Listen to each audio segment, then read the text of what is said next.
사랑하시는 성도 여러분, 오늘 아침에는 사사기 7장 9절부터 25절의 말씀을 함께 살펴보도록 하겠습니다.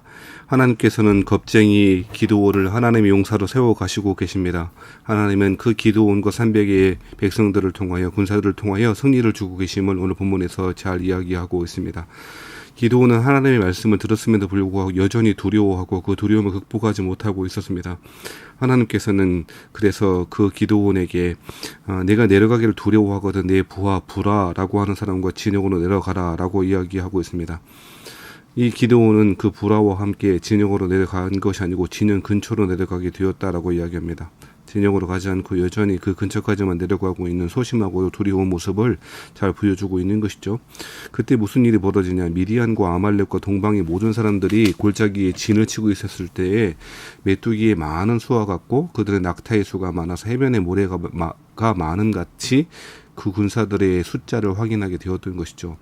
오히려 더 두려운 마음이 심겨졌을 수도 있겠죠. 그러한 가운데 그 진영의 미디안 사람의 진영에 있는 사람이 꿈꾼 이야기를 동료에게 하는 것을 듣게 됩니다. 어떤 꿈을 꿨냐면 한 꿈을 꾸었는데 꿈에 보리떡 한 덩어리가 미디안 진영으로 굴러 들어와서 한 장막에 이르러 그것을 쳐서 무너뜨려 위쪽으로 엎으니 그 장막이 쓰러지더라라고 하는 그 꿈 이야기를 하는 것을 듣게 되었던 것이죠.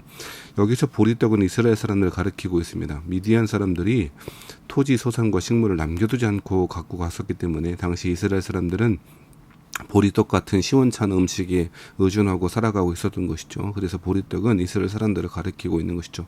그 보리떡 한 덩이는 아마도 기드온과 기드온의 백성들을 군사들이 이야기하는 것이겠죠. 왜 이 이야기를 듣게 하십니까? 이것은 하나님께서 두려워하고 있는, 여전히 승리를 주시겠다 약속하신 하나님 말씀은 두려워하고 신뢰하지 못하는 기드온을 위함이고 그 300의 군사들을 위함일 것입니다.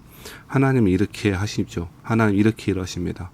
두려워하고 떠는 것은 사람들이 하는 본성일지도 모르겠습니다. 그 가운데 하나님은 믿음을 주시고 확신을 주시는 분이 바로 우리 하나님이심을 그렇게 이야기하고 있는 것이죠. 승리가 이미 결정되었음을 믿지 못했던 기드온에게 이 확실한 승리를 보장해 주시고 여전히 인내하시고 참으시는 모습이 오늘 본문을 통해서 잘 드러내 보여주고 있는 것이죠. 칼이나 창이나 마병이 아니라 보리떡 한 덩이로 승리하게 하시는 분이 하나님이심을 잘 보여주고 있는 것이죠. 드디어 기드온은 이 꿈과 해몽하는 말을 듣고 경배했다라고 이야기하고 있습니다. 이제야 하나님을 이해하게 되었고 하나님 하시는 일을 확신하게 될 수 있었던 것이죠. 그래서 돌아가서 이 기드온은 이스라엘 진영으로 돌아와서 하나님께서 미디안과 그 모든 진영을 우리에게 손에 넘겨주셨다라고 이야기하고 그 300명을 세대로 100명씩 나누어서 각각의 손에 나팔과 빈 항아리를 들고 항아리 안에 횃불을 감추게 되어지고 급습하게 되어지는 것이죠. 밤에 이경 초에라고 19절에 이야기하고 있는데요. 이경은 한밤중을 말하거든요. 한밤중에 기습하게 되었고 그 횃불과 나팔과 이런 것들을 통하여 빈 항아리를 통하여 기습하게 되어지는 것이죠. 전쟁의 무기가 아니라 칼이 아니라 오히려 그들의 그 진영이 미디안의 진영이 혼란을 주는 방식으로 서로 싸우게 만드는 작전을 펼치게 되어지는 것이죠. 그런데 이때에 기드온이 하는 말이 뭐라고 이야기합니까? 18절 말씀에 보면 여호와를 위하라 기드온을 위하라 하라 하니라고 이야기합니다. 소리 지를 때 여호와를 위하라 기드온을 위하라 라고 그 300의 세대로 나누어진 300의 백성들에게 이야기하고 있다는 것이죠. 하나님의 이름을 자신의 이름과 같이 슬쩍 끼워 넣고 있는 모습을 보여주고 있는 것이죠. 여전히 기드온은 이렇게 이중적인 인물로 묘사되고 있는 것이죠. 하나님의 방법대로 하나님의 확신을 주시고 하나님의 방법대로 승리한다라고 하는 사실을 분명히 말씀하셨음에도 불구하고 여전히 자신을 그 승리에 슬쩍 끼워 넣고 있는 기드온의 모습을 보여주고 있는 것이고요. 이러한 점들은 20절 말씀에도 나타나 있습니다. 세 대가 나팔을 불며 항아리를 부수고 왼손에 횃불을 들고 오른손에 나팔을 들어 불며 외쳐 이르되 여호와와 기드온의 칼이다 라고 그렇게 소리 질렀다라고 이야기하고 있습니다. 하나님이 주신 승리를 자신의 승리인 것처럼 그렇게 마치 도둑질하는 기드온과 백성들의 모습을 엿볼 수가 있는 것이죠. 어리석은 일이고요. 하나님 기뻐하시지 않는 일이라 저는 확신합니다. 22절의 말씀에 보면 이 승리는 분명히 하나님께서 주신 것임을 그렇게 다시 한번 강조하고 있습니다.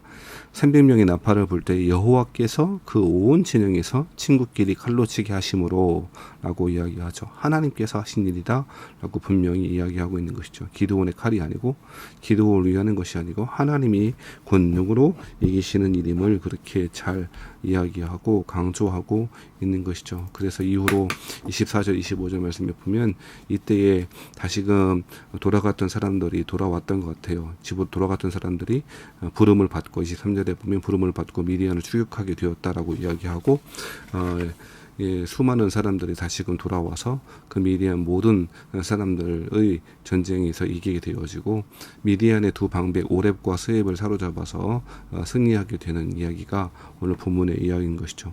하나님이 전쟁은 이렇게 한다라고 하는 것을 잘 보여주고 있는 본문이 오늘 본문이라 생각합니다. 승리는 이미 결정되었습니다. 다른 방법이 아니고 칼과 병거의 많고 적음이 아니고 군사의 수가 많고 적음이 아니고 하나님의 방법대로 이기게 하시고 두려워하는 사람들에게는 오히려 하나님께서 믿음도 심어주시는 확신도 심어주시는 연약한 사람들에게 이러한 은혜를 주시는 분이 하나님이심을 잘 보여주고 있다는 것입니다. 두렵고 떨림으로 여전히 세상 가운데 승리를 선언하신 하나님을 믿지 못하고 여전히 머뭇머뭇거리는 기도원과 같은 우리들에게도 하나님께서 이러한 은혜를 주시기를 주의 이름으로 축원합니다. 영적 전투에서 승리하는 조건은 믿음입니다. 이 믿음 또한 사람의 의지로 가질 수는 없습니다. 하나님 믿음을 은혜의 선물로 주실 때에 이러한 승리가 가능하게 되어지는 것이죠. 오늘도 우리에게 주어진 영적인 승리 앞에 감사하며 오직 하나님께만 그 영광을 드리며 승리하시는 저와 여러분 되시기를 주의 이름으로 축복합니다.